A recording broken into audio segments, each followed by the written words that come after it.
Halo guys, ketemu lagi bersama gua Andrew di channel Bezel Time pastinya.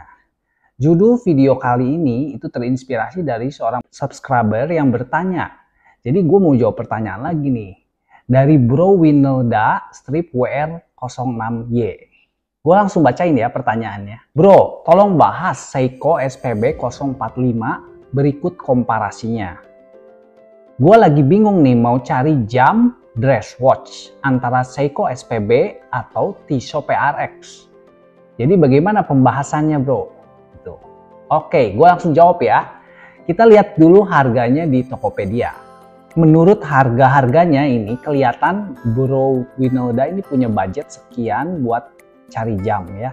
Tapi dua alternatif pilihannya ini bener-bener jam yang punya value yang tinggi itu untuk harga segitu gitu. Jadi Bro Winelda ini kelihatannya orangnya udah ngerti jam gitu ya, dan tahu gitu pilihan ini dua-duanya adalah konsumsi watch enthusiast banget. Nah, di sini kita akan bandingkan dulu pertama dari segi movementnya ya. Di sini udah ada tabel sehingga gampang kita melihat komparasinya. Yang Tissot itu kalibernya disebut Powermatic 80, base caliber ETA 2824. Jadi ini cheek movementnya bukan Tissot yang buat secara utuh ya, jadi dia memodifikasi movement ETA ini yang mana adalah pihak ketiga, jadi dia modifikasi movement yang udah ada. Sedangkan Seiko membuatnya movementnya in-house dari awal, semuanya total dia yang bikin. Kemudian vibrasinya, yang Tissot itu 6 beat per second, yang Seiko 8 beat per second ya. Jadi kalau 8 beat per second itu dianggap movementnya lebih tinggi tingkatannya atau kualitasnya karena dia pergerakannya lebih halus ya. Padahal si vibrasi yang ETA itu 2824 itu juga sama 2800 beat per hour. Tapi karena dimodifikasi oleh Tissot menjadi lebih rendah ya, dengan tujuan itu untuk mendapatkan power reserve sebanyak 80 jam. Jadi tadinya itu power reserve-nya itu yang movement ETA itu adalah 38 jam. Ini jadi 2 kali lebih gitu. Kemudian jumlah jewel itu beda ya, yang Seiko lebih banyak itu juga dianggap lebih premium ya. Karena juga ada faktor adanya komplikasi yang lebih banyak biasanya. Kita lihat ke akurasi ya. Akurasi itu kurang lebih sama sih sebenarnya, ini nggak terlalu beda jauh, cuman ini maksudnya deviasi pada Tissot itu plus 15 sampai minus 15 itu masih dianggap normal. Demikian pula di Seiko, deviasinya lebih longgar sedikit, tapi itu nggak apa-apa sih, nggak ada masalah sama sekali ya.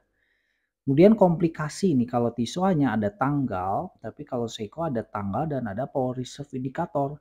Nah ini tadi yang ada hubungannya sama jumlah jewel yang lebih banyak untuk Seiko. Dua-duanya udah dibekali fitur anti magnetik. Nah untuk Tissot itu nggak disebutkan berapa gauss ketahanannya. Kalau di yang Seiko itu kan 60 gauss. Jadi gua pikir ini dua jamnya sudah aman terhadap pengaruh magnet dari barang-barang elektronik seperti itu, karena 60 gauss itu setahu gua itu sudah bisa menahan ketahanan magnet yang seperti kuatnya pada pintu kulkas gitu setahu gua. Nah, kemudian fitur hacking dan hand winding itu udah dilengkapi dua-duanya. Hacking itu jarum detiknya bisa berhenti ketika ditarik crownnya, jadi bisa menyocokkan akurasi dengan sangat tepat ya dengan jam digital umpamanya. Kemudian ada fitur hand winding di mana kita bisa mengisi power dari putaran crown. Secara pribadi kalau lihat movementnya gua akan pilih Seiko. Ya kenapa? Karena sejujurnya gua itu nggak butuh power reserve yang panjang. Padahal itu adalah kecanggihan teknologi dari sebuah movement jam tangan. Dan biasanya yang punya power reserve panjang tuh harganya lebih mahal-mahal loh. Ya kan? Nah tapi gua tuh nggak suka. Kenapa? Karena dia kan jadi lebih nggak butuh sering-sering diperhatiin guys si jamnya. Nah malah Kalau udah lebih dari 3 hari itu ya jadinya gimana ya, kayak jadi terlalu panjang gitu. Jadi gue mau mainin jamnya, mau isi power jadi nggak perlu gitu, belum perlu kayak gitu. Nah tapi lain dengan ada fitur power reserve indicator. Jadi powernya nggak panjang tapi ada power reserve indicator.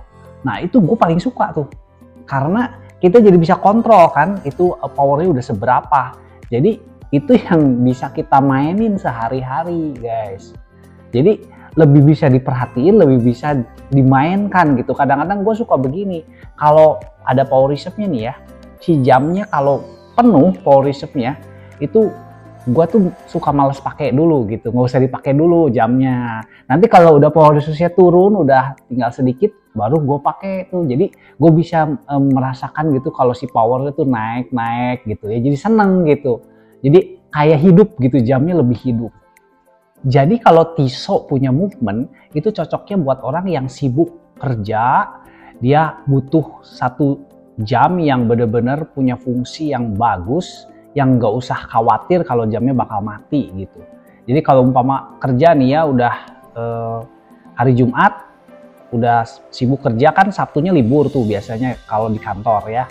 Sabtu Minggu libur, nah itu ditaro gitu 2 hari itu belum mati. Jadi waktu Seninnya itu dipakai tuh masih nyala gitu, ya nggak usah setting lagi gitu, nggak perlu khawatir.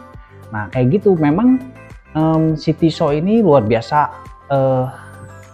bagus banget gitu teknologinya. Dengan harga sekian gitu nggak ada kompetitor lain yang punya power reserve sampai 80 jam.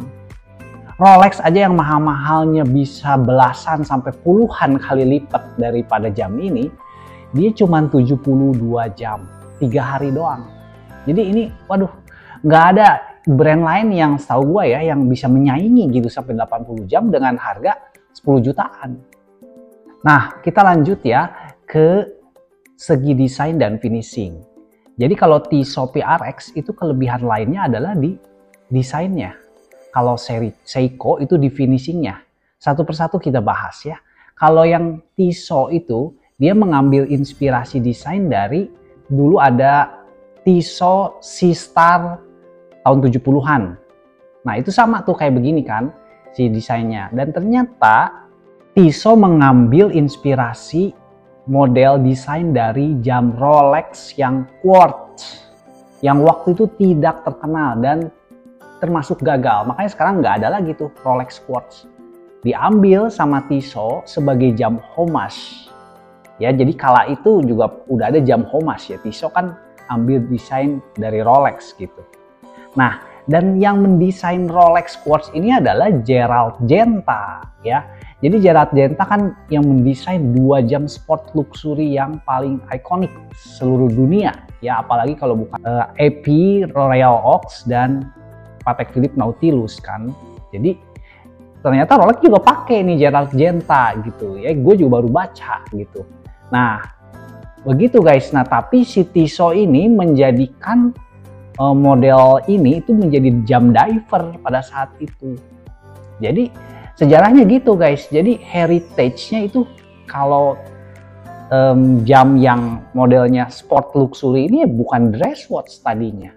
Tapi kan orang-orang kan zaman sekarang nyangka Tissot PRX itu adalah dress watch gitu. Laris lagi. Kalau sekarang laris, kalau dulu Rolex bikin model ini nggak laku, aneh ya gitu. Nah jadi mana? Apakah si Tissot ini adalah dress watch sejati? Ya, sebetulnya kan ini bukan. Sebetulnya ini sport luxury. Ini bukan jam dress watch pada awalnya. Nah sekarang kita bahas kelebihan si Seiko SPB ya. Jadi kelebihannya ini adalah di finishing dialnya. Dia menggunakan bahan enamel. Nah jadi ini kelebihan dari Seiko. Kalau tadi dari Tissot kan desainnya ya, kalau sekarang finishing pada dialnya.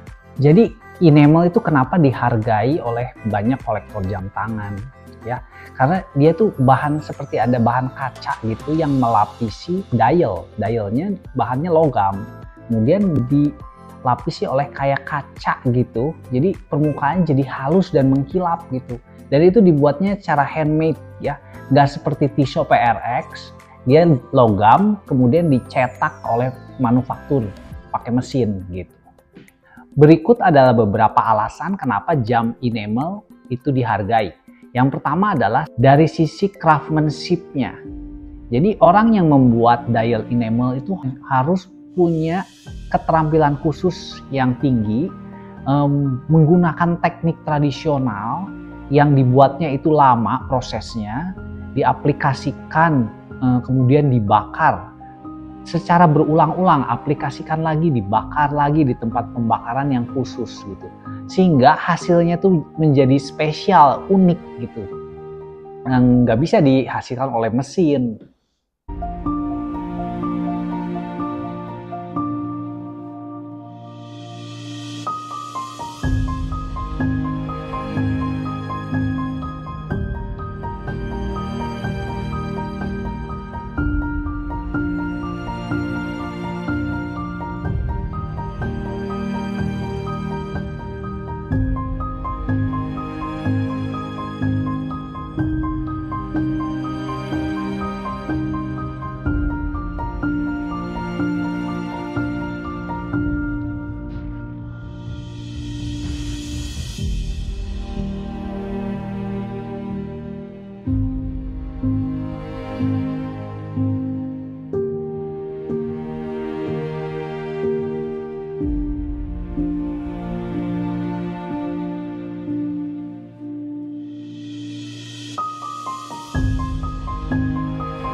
Lanjut yang kedua, jadi dial enamel itu estetikanya tersendiri, unik gitu ya. Kita bisa sebentar nikmatin. Gue sih sangat suka ya, luar biasa gitu, bagus banget sih kalau gue bilang. Dibanding Tissot PRX yang ya itu sih dibuat oleh mesin begitu ya. Kalau ini sih spesial banget sih kalau menurut gue. Pantulan-pantulannya gitu ya. Kemudian yang ketiga, dia itu durability-nya sangat kuat. Jadi kalau dial biasa aja dari logam itu usianya udah 25 tahun kadang-kadang masih bagus ya. Masih bersih gitu si dialnya. Kalau ini sampai 100 tahun juga nggak bakal apa-apa. Nggak bakal pudar, nggak bakal retak gitu, nggak bakal ada perubahan, ada penuaan-penuaan gitu, nggak bakal. Sampai 100 tahun aja mah akan kuat gitu. Jadi luar biasa kan. Kalau diwariskan tuh ya, wah masih bagus gitu jamnya. Kemudian yang terakhir ya, dial enamel ini pada jam tangan itu langka banget sih. Jarang. Jadi gue cuman inget satu brand ya, micro brand dari Cina namanya Suges, yang ada tourbillonnya tuh. Nah itu katanya enamel, tapi di jam itu yang nggak indah seperti yang Seiko buat. Jadi coba teman-teman kalau misalnya ada yang tahu jam apa, merek apa gitu, coba tolong tulis di komentar ya. Yang pakai enamel dial lagi itu merek apa aja gitu. Kalau gue sih nggak terlalu tahu. Oh ya, Bro Winelda minta komparasinya untuk Seiko SPB. Tentu ada guys. Jadi ini ada yang dialnya biru nih, SPB berapa ya? Nah itu dia dialnya biru. Jadi menurut gua kalau mau punya jam dengan enamel dial itu jangan ambil warna putih. Tapi ambil warna gelap. Kenapa? Karena nanti itu pantulan-pantulan kan warnanya putih. Jadi kalau pakai warna putih itu nggak akan sejelas kalau pakai dial warna gelap. Ya kelihatan juga sih dia warna putih, cuman kan kenapa nggak ambil warna gelap gitu. Jadi kalau ada keindahan itu pantulan-pantulan itu pakailah dial warna gelap. Jadi lebih kelihatan lagi jelas estetikanya. Jadi pokoknya nggak bakal nyesel lah kalau gue bilang. Kita aja lihat aja coba video tadi ya. Yang warna hitam kan lebih keren banget gitu, lebih jelas gitu pantulan-pantulannya. Nah oke, jadi kesimpulannya gimana? Dua-duanya ini antara Tissot PRX dan Seiko SPB punya kelebihan dan keunggulan di lain bidang guys. Jadi kalau mau pilih Tissot itu berarti kita lebih menghargai teknologinya. Tapi kalau pilih Seiko dia lebih menghargai seninya dan dia lebih punya koneksi sama si ininya pemiliknya gitu, lebih gampang dimainin gitu dibanding yang Tissot. Tapi kalau Tissot itu lebih praktis, lebih ke kegunaannya gitu. Jadi terserah Bro Winelda mau pilih yang mana sesuai kebutuhan Bro Winelda ya. Jadi lebih menghargai apa? Lebih menghargai teknologinya atau lebih menghargai seninya? Ya, begitu aja jawaban gua untuk Bro Winelda, semoga membantu. Oke, silahkan like dan subscribe bagi kalian yang belum, dan bagi kalian yang punya pertanyaan lain seperti Bro Winelda, silahkan tulis kolom komentar. Oke, video gua sampai sini aja. Sampai ketemu lagi lain kali. Bye.